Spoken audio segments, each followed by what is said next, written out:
안녕하십니까. 엠투자그룹 송팀장입니다. 오늘 밤 잘 보내셨나요?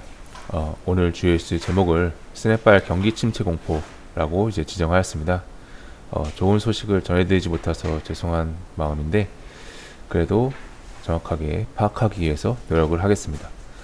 이제 빠르게 듣고 싶으신 분은 1.2배속으로 시청하시면 되고요. 궁금한 사항이 있으면 댓글 꼭 남겨주시면 답변 드리겠습니다. 그럼 빠르게 좀 시작해 보도록 하겠습니다. 일단 오늘 뉴스가 많은데 그룹해서 전달을 빠르게 드리도록 하겠습니다. 일단 다보스 포럼에서 경기 전망에 대한 어두운 전망을 드렸습니다. 그래서 IMF에서도 경기 침체가 현실화될 수 있다라고 전망을 하였는데 지표가 좋지 않게 나왔습니다. 제조업 PMI 지표라고 했는데 그것이 이제 18개월 내 최저치를 기록했다는 소식. 역시 미국도 석 달 만에 최저치를 기록했다. 그리고 미국의 4월 신규주택 판매 지수도 월가 예상 대비 16% 크게 감소했다 라고 이제 나왔고요.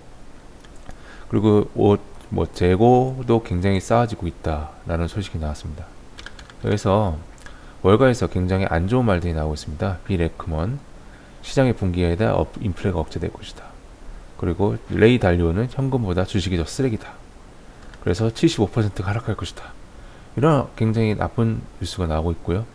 그래서 나스닥이 뉴욕 증시가 이제 혼조를 보였는데 다우는 0.15% 상승 마감하는데 나스닥은 2% 이상 하락 마감했습니다. 그래서 테슬라 6% 하락하였고요.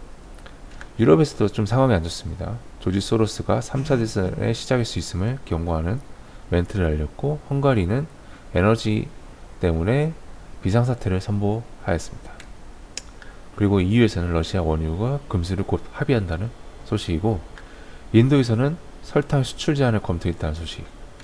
그리고 전 세계 전력망이 현재 위기를 겪고 있다. 그래서 이제 한국전력에서 구매 가격 상한제를 도입했다라는 어제 뉴스가 나왔습니다. 중국도 소식이 그렇게 좋지 않습니다. 특별국채를 발행해서 자금을 마련하겠다는 소식이 나오고 있고요. 또한 부총리는 제로 코로나를 빨리 달성해라 라고 나오고 있습니다. 그래서 부동산, 이런 코인 굉장히 좋지 않은 소식이 나오고 있고 어제 한국의 반도체주도 급락을 하는데 오더컷, 즉 그동안 이제 계약을 체결했던 것이 갑자기 계약이 끊겼다라는 소식으로 코스피가 어제 2% 하락하는 모습을 보여줬는데 시장이 전체적으로 좋지 않은 뉴스들이 계속 엄청나게 많이 쏟아져 나왔습니다. 그래서 좀 더 자세히 설명드리면 유럽 증시가 하락을 지속하였고요. 나스닥이 2% 하락하는 모습인데 다우는 0.15%로 양전하는 모습입니다. 그래서 전체 세세하게 살펴보면 헬스케어, 그 다음에 유통, 에너지, 그다음 유틸리티 시설, 그리고 금융 이쪽 부분에서 그래도 상승하는 모습을 보였지만 테슬라, 그리고 이 스냅 40% 하락하는 모습, 페이스북, 구글 이런 빅테크 종목, 엔비디아 4% 이상 하락하는 모습을 전체적으로 보여주는 모습입니다. 나스닥이 2% 하락할 만한 모습인데요. 여전히 시장은 익스트림 피어, 극단적 공포를 보여주고 있고요. 아까 위에서 말씀드렸던 PMI 지표, US Manufacturing PMI, 그러니까 제조업 지표가 굉장히 안 좋게 나오면서 증시도 전체적으로 하락하는 모습입니다. 그래서 달러 지수도 100일로 하락하는 모습이고 국채금리는 오히려 하락하면서 수급이 몰리고 있는 소식인데요.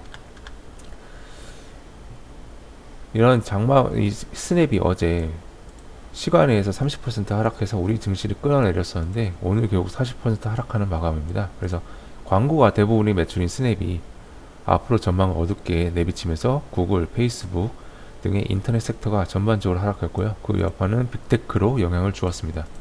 그래서 앞으로 경기가 좋지 않냐라는 안 좋을 것이다라는 경기 침체 공포가 강력하고요. 그리고 물가 상승으로 인해서 스태그플레이션 공포도 현재 더욱 강해지는 모습입니다. 그래서 기술주는 여전히 전통 가치주보다 못한 상황이 나타나고 있고요. 그래서 전통적 안전자산이 미국 채권으로 수급이 몰려드는 상황입니다. 이자도 주기 때문이죠. 그래서 이것은 연준의 6월 예상 심리인데요. 0.5% 금리 인상 확률이 5%대로 낮았습니다. 저번 주만 해도 87%였는데 현재는 5%를 기록하고 있는데 미국 10년물 국채금리가 3%대를 찍고 현재 2.75% 사이의 금리를 보여주고 있습니다. 즉 시장은 연준이 어떻게 나올지 종잡지 못하는 상황입니다. 그래서 증시가 하락하면 하락할수록 금리의 빅스텝 가능성도 떨어진다고 시장 참여자들이 예상을 하고 있는데 주대가 없는 혼조를 보이고 있습니다.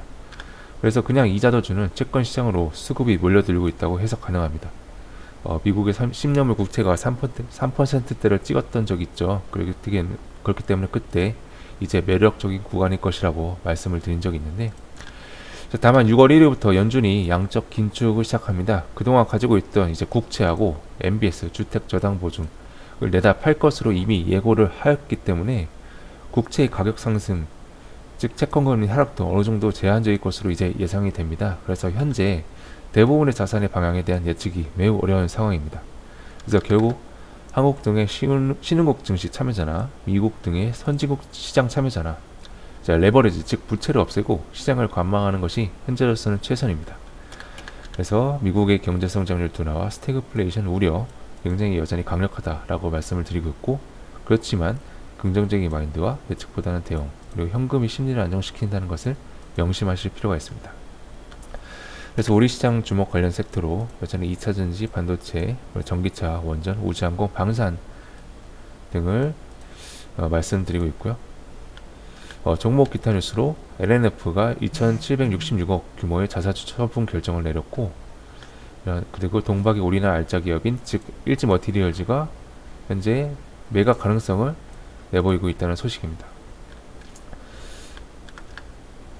LNF가 자사주를 매도했고 이유가 어찌되었든 다시 한번 고점에 대한 논란을 불러일으킬 만한 소식입니다. 그리고 2차전지 소재인 동박을 제조하는 일지머티리얼즈의 매각 가능성 뉴스도 예사롭지 않습니다. 그래서 시장 심리가 좋지 않기 때문에 2차전지 섹터가 영향을 받을 가능성이 높다고 말씀드립니다.